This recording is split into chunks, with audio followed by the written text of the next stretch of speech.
उदयपुर के शोभागपुरा में रहने वाले वरिष्ठ कांग्रेस कार्यकर्ता कमल डांगी ने कोरोना कालखंड में किए गए जनउपयोगी कामों से खूब शोहरत बटोरी।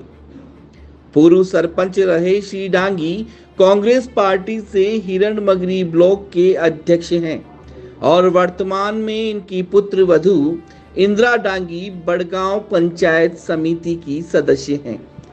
कभी खेती हर किसान रहे कमल डांगी वर्तमान में होटल व्यवसायी हैं और मावली विधानसभा से कांग्रेस की उम्मीदवारी की है।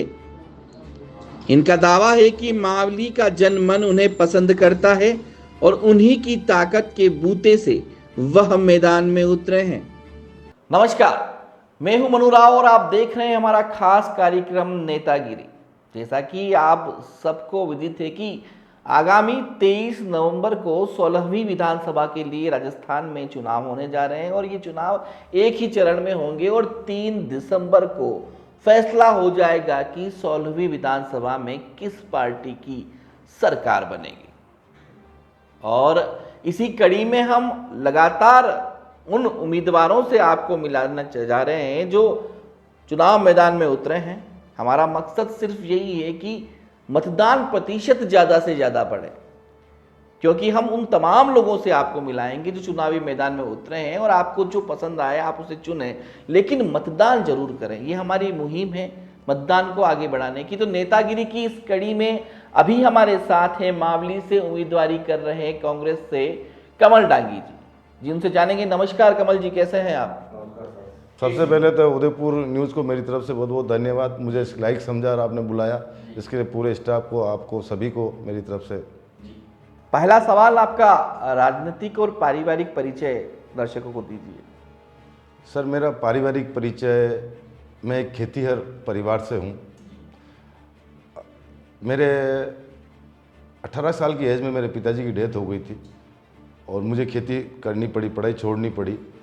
तो मैं खेती की है, मैंने सब खेती में सारे काम किए। मैंने हल चलाया है, बैलगाड़ी चलाई है, ये या एक ओपन वेल खोदा है और कम से कम 15 साल तक मैंने जम के खेती की थी।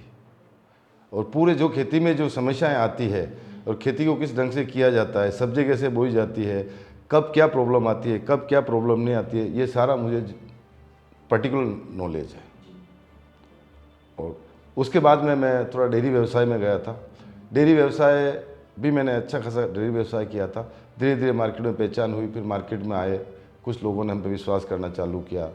वहाँ से फिर मैं अभी 8% में मैं होटल व्यवसायी हूँ और छोटी होटल भी चलाता हूँ। खेतीबाड़ी भी अभी भी है मेरे पास में। और मैंने मार्केट में आने से ये फ़ायदा हुआ कि मैंने जो खेती की ज़मीन थी उस पर भी वाटिका लगा रखी है, जो शादियों के काम उसमें करता हूँ। तो उससे भी मेरा थोड़ा रेवेन्यू जनरेट होता है। और उसके बाद में मैं होटल व्यवसाय में आ गया। ठीक, राजनीतिक परिचय आपका? सर, राजनीतिक परिचय, मैं वैसे जन्मजात कांग्रेसी हूँ और पिछले 20-25 साल से जब भी पार्टी के चुनाव होते हैं मुझे जो जिम्मेदारी दी जाती है उसको मैं बखूबी निभाता हूँ। चाहे सरपंच का चुनाव हो, चाहे प्रधान का चुनाव हो, प्रतिनिधि का चुनाव हो, या विधानसभा का चुनाव हो, राज्यसभा का चुनाव हो, सभी में मैं सक्रिय रहता हूँ। आप सरपंच का चुनाव कब लड़े और सरपंच बने भी थे? आप कौन सा सन की बात? ये सन होना चाहिए सर उस टाइम से, मतलब 80 के आसपास की बात है। 80, 82 के आसपास की बात है। अभी आपकी पुत्रवधू भी पंचायत समिति सदस्य, क्या समीकरण रहते हैं ग्रामीण चुनावों में? सर, ग्रामीण चुनाव में तो एक तो जैसे मैंने मेरी बहू को लड़ाया था तो ये बहुत बड़ी टफ सीट थी। 70% लोग हमारे विपक्षी पार्टी के थे, लेकिन उसके बाद भी लोगों से, व्यवहार से, प्रेम से लोगों को डाइवर्ट करके मैंने ये सीट निकाली है। आपके सामने पूर्व सरपंच और प्रधान की दावेदार थी, तो क्या कहेंगे, किस तरह से फाइट करनी पड़ी? और सर, उस फाइट बहुत तगड़ी फाइट थी हमारी। बीजेपी के बड़े बड़े नेता हमारे लग गए थे, लेकिन सिर्फ व्यवहार से, व्यवहार एक ऐसी चीज़ है जो लोगों को, मेरा जो व्यवहार था उस व्यवहार का मुझे इस इलेक्शन में पता चला कि व्यवहार भी कोई चीज़ होती है। तो उस व्यवहार से लोग सारे मेरे साथ जुड़े। किसी ने पार्टी नहीं देखी, बीजेपी कांग्रेस नहीं देखी, और जो इलेक्शन यहाँ से हारते थे उसको प्लस करते हुए 300 वोटों से मुझे मेरी बहू को प्लस करके पब्लिक ने जिताया साहब।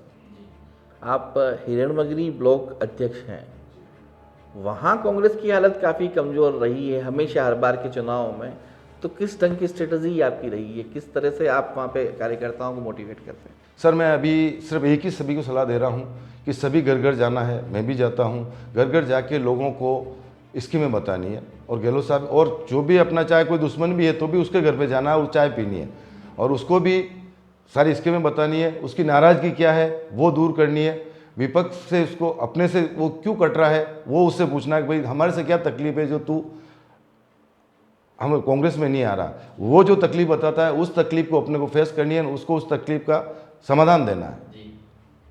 आज जो कांग्रेस की स्कीमें चल रही है एक से बढ़कर एक स्कीम चल रही है। मैं गिनाऊँ आपको कांग्रेस की स्कीमें। सर आज गहलोत साहब ने जो स्कीम लगाई बहुत बड़ी, क्योंकि मैं खेतीहर था और ग्रामीण से था तो मैंने वो दिन देखे हुए हैं। आज गहलोत साहब ने सबसे बढ़िया जो गांव के लोगों के लिए जो स्कीम की है सर, नंबर फर्स्ट तो पशुधन बीमा। सर मेरा खुद का घर का भी हाल हुआ है और मैंने कितने घरों में पड़ोस में देखे हुए हैं, मवेशी होती है, गाय दूध देती है या भैंस दूध देती है और वो मर जाती है, ठीक है सर। तो काश्तकार के पास पैसा नहीं होता तो वो एट ए टाइम कोई दूसरी खरीद के ले आवे, उसको छाछ भी चाहिए, गांव के लोग हैं, और दूध भी बच्चों को दूध पिलाने के लिए भी चाहिए। तो उसको घर पे जैसे कोई मनुष्य मर जाता है रोते हैं ना, उस घर के मनुष्य वैसे रोते थे साहब।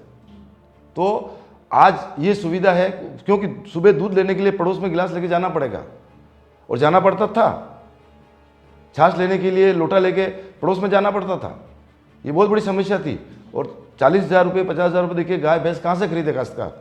लेकिन आज जो गहलोत साहब ने किया है तो उसको ये समस्या, सबसे बड़ी समस्या गरीबों का जो समाधान किया है गहलोत साहब ने, आज उसको वो गाय मर भी गई तो वो टेंशन नहीं है। क्यों कि 40,000 रुपये उसके खाते में आएंगे, 40,000 से वो दूसरी गाय खरीद के ले आएगा और उसके बच्चों को दूध पिलाएगा। नंबर 1। नंबर 2, गहलोत साहब ने जो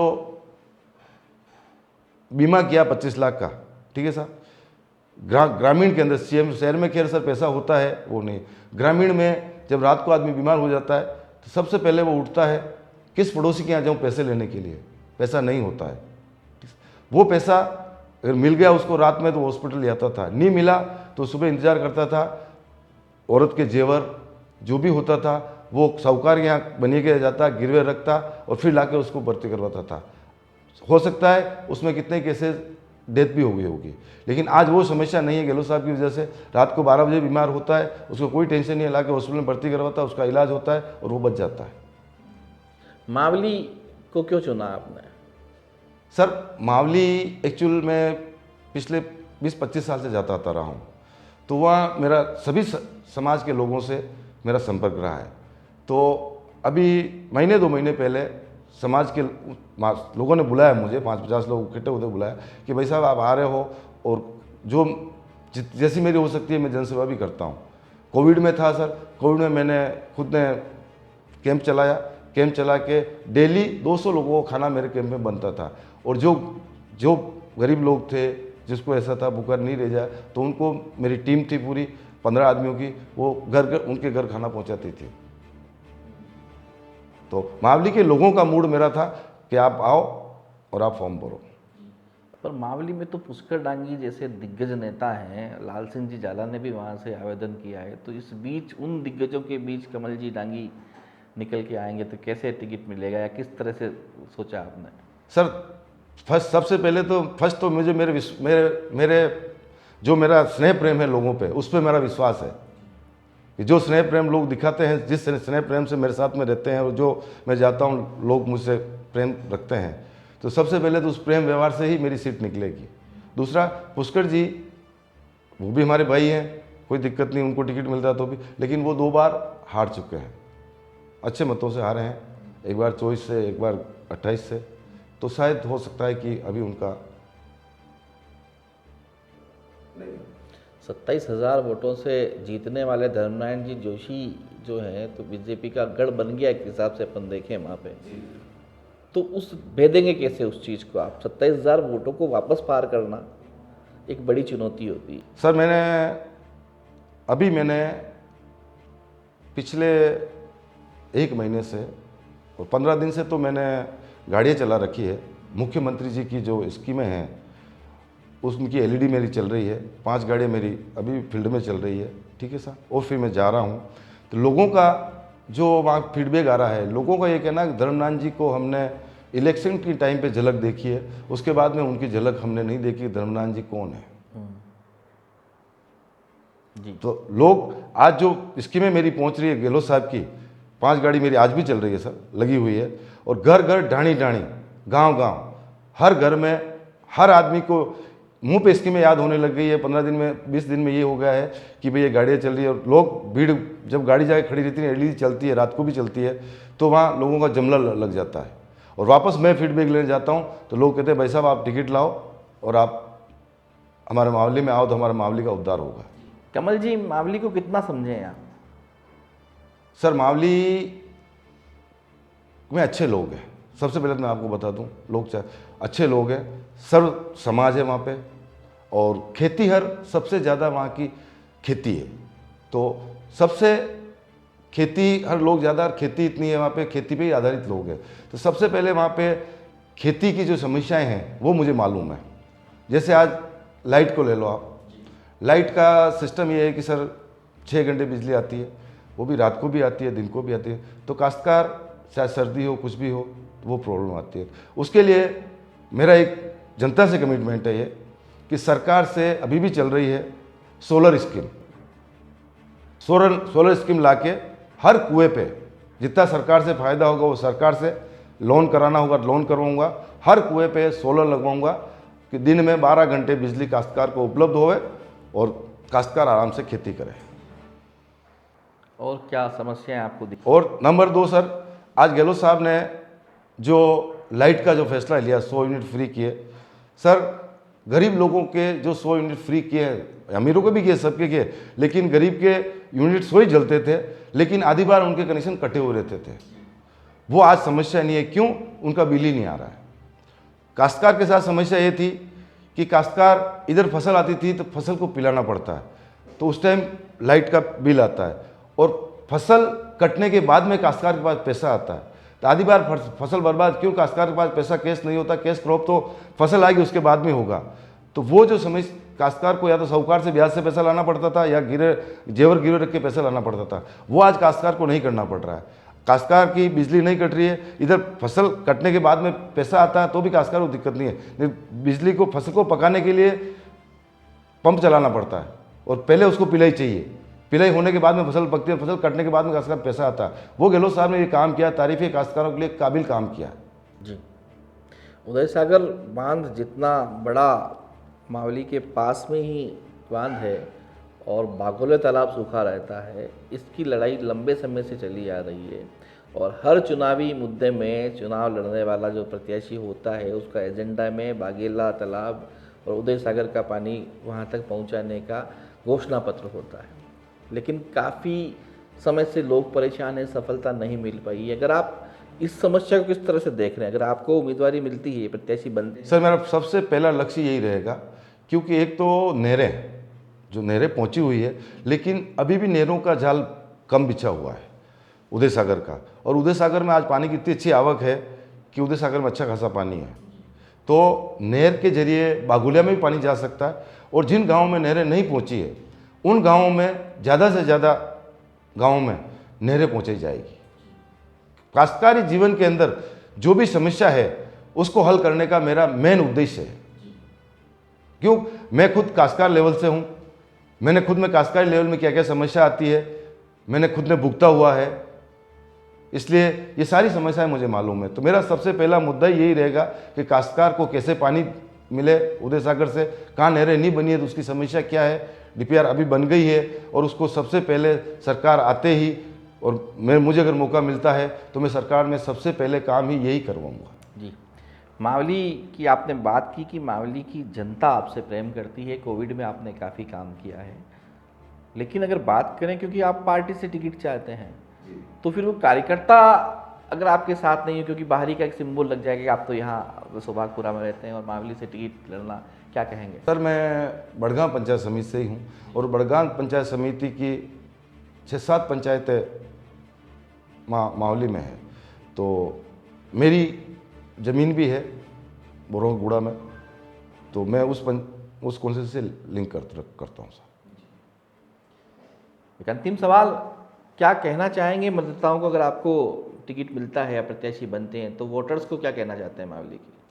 वोटर्स को सर ये कहना चाहता हूँ कि जो उनको बेनिफिट दिया है गहलोत सरकार ने, और जो स्कीमें अभी मैं गांव-गांव घर-घर जाके बता रहा हूँ, उस पर ध्यान देके एक बार गहलोत सरकार वापस रिपीट करे, क्योंकि ये स्कीमें चालू रहेगी तो काश्तकार का भला होगा। आज ये बागोलिया का भी गहलोत साहब ने कर दिया है, ठीक है। अगर गहलोत साहब वापस आते हैं तो सबसे पहले बागोलिया का काम होगा, और पार्टी अगर चेंज होती है, लोग नहीं देंगे, तो ये जो स्कीमें जहाँ है वहाँ की वहाँ अटक जाएगी। पहले भी ऐसा हुआ है। तो गहलोत साहब ने जो काम किया है, आज इंडिया का नंबर 1 मुख्यमंत्री है। जनता को क्या कहना चाहते हैं आप? जनता को ज़्यादा से ज़्यादा संख्या में आके गहलोत साहब के पक्ष में, कैंडिडेट कोई भी हो उससे कोई बात नहीं, आपको गहलोत सरकार को चुननी है और गहलोत सरकार में पक्ष में वोट डालें। तो नेतागिरी के इस एपिसोड में हमने आपको मिलाया कमल जी डांगी से, जो कांग्रेस से मावली की दावेदारी कर रहे हैं। हम मावली की तमाम जनता से अपील करते हैं कि हम उन सभी लोगों से आपको मिलाएंगे जो आपके वहाँ से उम्मीदवारी कर रहे हैं, लेकिन फैसला आपको करना है। हमारा मकसद सिर्फ इतना ही है कि आप मतदान जरूर करें, क्योंकि आपका मताधिकार ही बताएगा कि 3 दिसंबर को मावली का ताज किसके सर पर होता है। नमस्कार।